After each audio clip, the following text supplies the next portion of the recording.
Shalom, bendita do Senhor, glória a Deus pela sua vida. Estamos aqui estudando o livro de Juízes e hoje é o capítulo 6, o chamado de um homem de Deus que se sentia o menor dos menores. Sabe aquele complexo de inferioridade? Eu não sirvo pra nada, não dá pra nada e eu não acredito, eu não confio em mim mesmo. Gideão. Mas a gente vai aprender muito hoje aqui, então eu quero que você fique muito atento. O capítulo é grande, preste atenção, fique até o final, porque Deus vai falar comigo e com você, vai nos ministrar. Antes eu quero te convidar para a gente orar e convidar o Espírito Santo. Vamos lá? Deus poderoso, grandioso és tu, Senhor, tu que és o Rei dos Reis, o Príncipe da Paz, o Leão da tribo de Judá, aquele que era, aquele que é e aquele que há de vir, o dono de nossos dias. Eis-nos aqui, Senhor, para fazer a tua vontade, para cumprir o teu querer, o teu agir. Nos colocamos diante de ti, Senhor. Ministra-nos, Senhor Espírito Santo, em nome de Jesus. Declaramos nossa mente, nosso coração cativos à tua voz. Que cesse agora toda interrupção, em nome de Jesus, toda distração, tudo que o inimigo quiser lançar agora, nós repreendemos em nome de Jesus, anulamos os projetos de Satanás contra nossas vidas e declaramos que é uma semente que vai prosperar e essa palavra vai criar raiz e vai dar bons frutos e frutos que permaneçam em nossas vidas, Senhor, em nome de Jesus. Amém, aleluia, glória a Deus. Um mergulho de cabeça. Essa aqui é da campanha de batismo lá da igreja, da primeira igreja batista do Brasil, da onde eu faço parte, e é um mergulho de cabeça, né? Eu faço parte também desse ministério de consolidação, e o mergulhar de cabeça é você mergulhar nas águas profundas do Senhor, né? O batismo da imersão, mesmo que Jesus teve ali, né? Quando ele estava com João Batista no Rio Jordão, ele imergiu nas águas, e aí você lembra que quando ele voltou, os céus se abriram e tem uma palavra de Deus. Eis o meu filho amado em quem eu tenho prazer.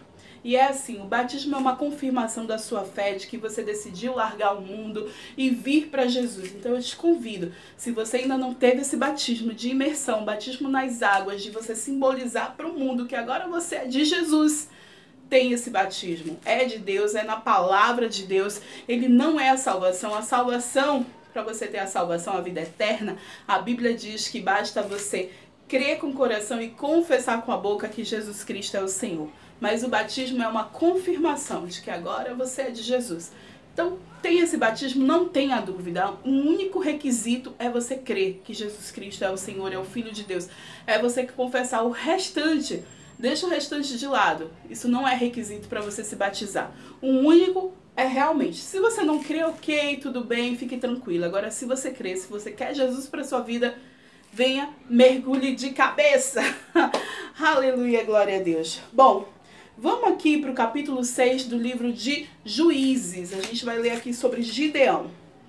De novo os israelitas fizeram o que o Senhor reprova. E durante 7 anos ele os entregou nas mãos dos midianitas. Os midianitas dominaram Israel.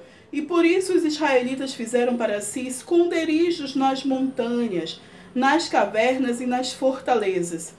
Sempre que os israelitas faziam as suas plantações, os midianitas, os amalequitas e os outros povos da região a leste deles as invadiam, acampavam na terra e destruíam as plantações ao longo de todo o caminho até Gaza, e não deixavam nada vivo em Israel, nem ovelhas, nem gado, nem jumentos. Eles subiam trazendo os seus animais e suas tendas, e vinham como enxames de gafanhotos. Era impossível contar os homens e os seus camelos. Invadiam a terra para devastá-la, e por causa de Midian, Israel empobreceu tanto que os israelitas clamaram por socorro ao Senhor. Você sabe que, começando a ler isso, meu Deus, como Moisés, como Josué viria essa situação, né? É uma vergonha de tudo que eles fizeram, de tudo que eles levaram o povo de Israel a conhecer o Senhor, tudo que eles experimentaram, agora o povo de Israel está fazendo assim. Mas deixa eu falar, isso é para mim e para você hoje também. De tudo que Deus tem feito por nós, de todos os livramentos que Ele nos dá, de tanto que Ele nos abençoa, e a gente ainda tem coragem de virar as costas, de largar, de se omitir para Deus. Então assim, o que acaba acontecendo? Acaba sofrendo nas mãos do inimigo. A gente não consegue plantar, não consegue colher, porque sempre vem o inimigo ali e arranca. Ele vem de galera. É isso que acontece. Então a gente precisa prestar atenção, porque tudo que estava acontecendo com Israel era fruto do pecado de Israel. Então, tudo que está acontecendo na minha vida e na sua vida é fruto do que a gente fez, fruto do nosso pecado, dos nossos erros, das nossas más decisões, das nossas más escolhas. A gente precisa fazer o processo de arrependimento. Identificar o pecado, confessar o pecado, se arrepender do pecado para nunca mais voltar a fazer. Hoje a gente tem o sangue de Jesus que nos liberta, que nos trata, que nos cura, que nos salva. Vamos ver o que aconteceu aqui com eles. Eles clamaram ao Senhor, né? A gente pode clamar ao Senhor. Versículo 7. Quando os israelitas clamaram ao Senhor por causa de Midian, ele lhes enviou um profeta que disse: assim diz o Senhor, o Deus de Israel: tirei vocês do Egito, da terra da escravidão. Eu os livrei do poder do Egito e das mãos de todos os seus opressores. Expulsei-os e dei a vocês a terra deles. E também disse a vocês: eu sou o Senhor, o seu Deus. Não adore os deuses dos amorreus em cuja terra vivem, mas vocês não me deram ouvidos. Falei de Moisés, de Josué, né, que foram líderes, que levou o povo de Israel, mas e Deus? Deus que está fazendo esse caminho todo com esse povo. Olha só, o anjo do Senhor veio, na verdade o profeta veio, né, e falou da parte de Deus. Versículo 11. Então o anjo do Senhor veio e sentou-se sobre a grande árvore de Ofra, que pertencia ao abesrita Joás. Gideão, filho de Joás, estava malhando o trigo num tanco de prensar uvas, para escondê-lo dos medianitas. Então o anjo do Senhor apareceu a Gideão e lhe disse: o Senhor está com você, poderoso guerreiro. Rapidinho aqui a gente vê. Todo Israel estava sofrendo e eles estavam se escondendo em cavernas, né? Estavam se escondendo em montanhas. E aqui a gente vê Gideão. A gente ouve falar da família dele, do pai dele, né? E que ele estava prensando trigo num lugar de uvas. Ou seja, não era para ele estar ali. Só que ele está ali para enganar os midianitas. Porque se ele estivesse prensando trigo no lugar de trigo, os midianitas iam lá e pegavam. Então ele estava fingindo que não tinha trigo, foi para o lagar, que é o lugar de prensar as uvas, e ali ele começou a prensar o trigo. Isso quer dizer que ele tinha pouca colheita, né? Quer dizer que ele estava num lugar que não era para estar, porque ele estava escondido, estava fugindo, e ele não tinha uma boa colheita, não tinha uma boa coisa, porque era muito pouco o que ele fazia. No lagar de uvas é pequeno. E aí o anjo do Senhor apareceu para ele e disse... exclamou e falou, cadê? Do guerreiro. Gideão e disse: o Senhor está com você, poderoso guerreiro. E aí dá um parafuso na cabeça de Gideão. Peraí, o Senhor está comigo? Como ele está comigo? A gente está sofrendo tanto, a gente está na miséria, a gente está escondido, a gente está fugindo, a gente está... E ainda me chama de poderoso guerreiro. Eu? Aí vem o complexo de Gideão, né? Aquele menor dos menores, aquele coitadinho, vitimismo, né? Vamos ver o desenrolar dessa história. Versículo 13. Ah, Senhor, Gideão respondeu: se o Senhor está conosco, por que aconteceu tudo isso? Onde estão todas as maravilhas que os nossos pais nos contam quando dizem: não foi o Senhor que nos tirou do Egito? Mas agora o Senhor nos abandonou e nos entregou nas mãos de Midian. Olha só, sabe quando a gente não reconhece que o erro é nosso e fica culpando Deus das mazelas que nos acontecem? Foi o que Gideão fez aqui.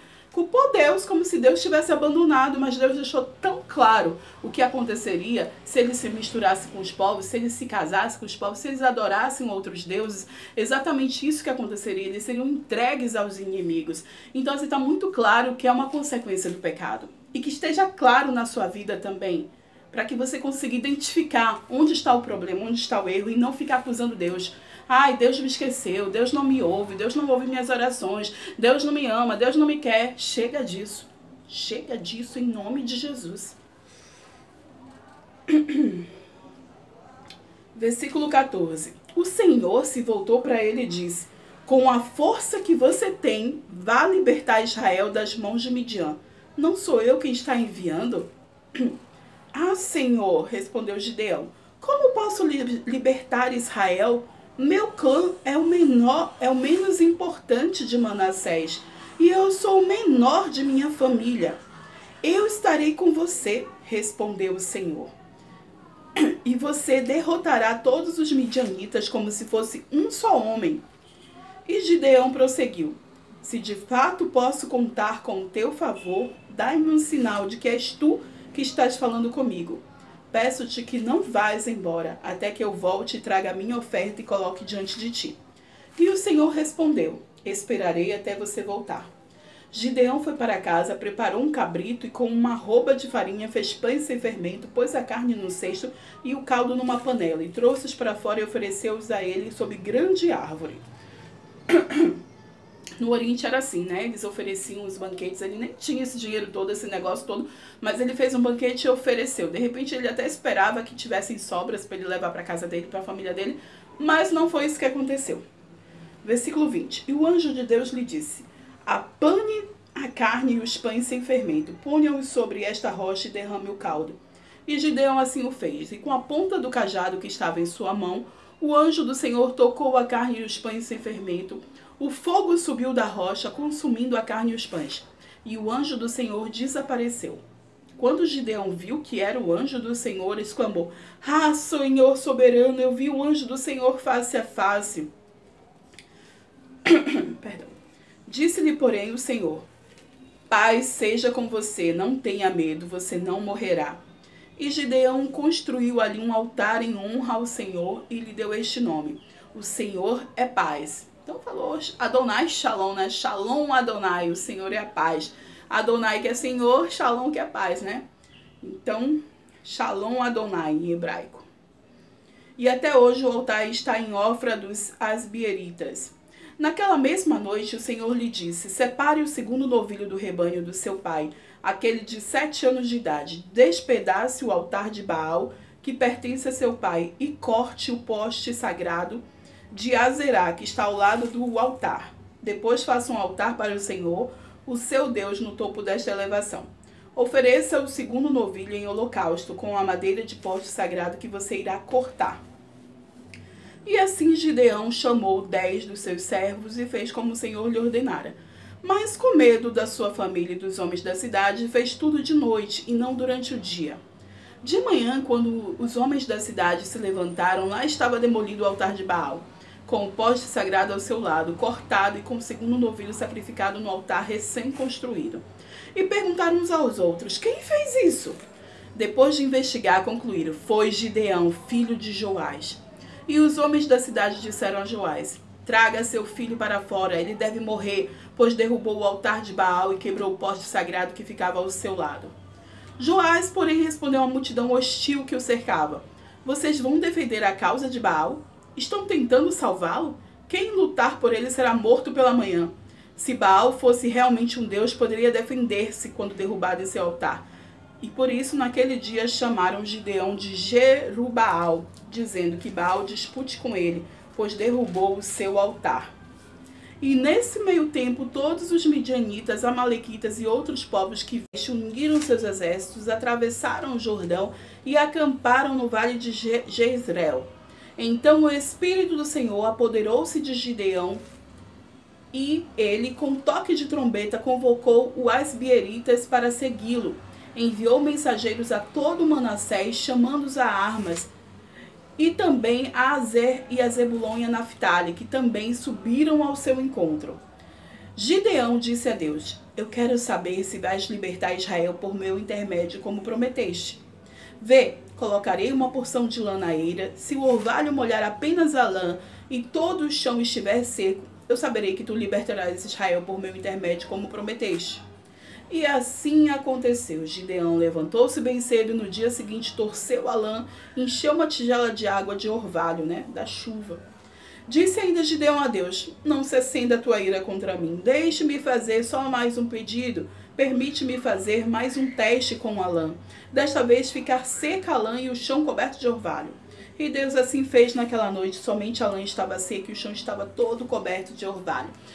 Complexo de Gideão, de que eu não sou nada, será que Deus vai me usar? Eu não sou capaz, porque ele me enviaria, eu sou a menor do meu clã, eu não presto pra nada, eu não sirvo pra nada, eu não estudei, eu não sei ler direito, eu não sei ler Bíblia, eu não sei versículo. A gente inventa tanta coisa, a gente coloca tanto empecilho, esquecendo quem é Deus, Porque Deus nos capacita, Deus nos envia. Ele estava aqui querendo provar para Gideão que ele estava assim com Gideão, que ele queria usar Gideão para libertar o povo de Israel, que o povo de Israel estava ali opresso pelos midianitas e que ele precisava lutar para vencer o inimigo. Deus era com ele e a ilha de Gideão foi fazendo testes e testes para ver se era isso mesmo.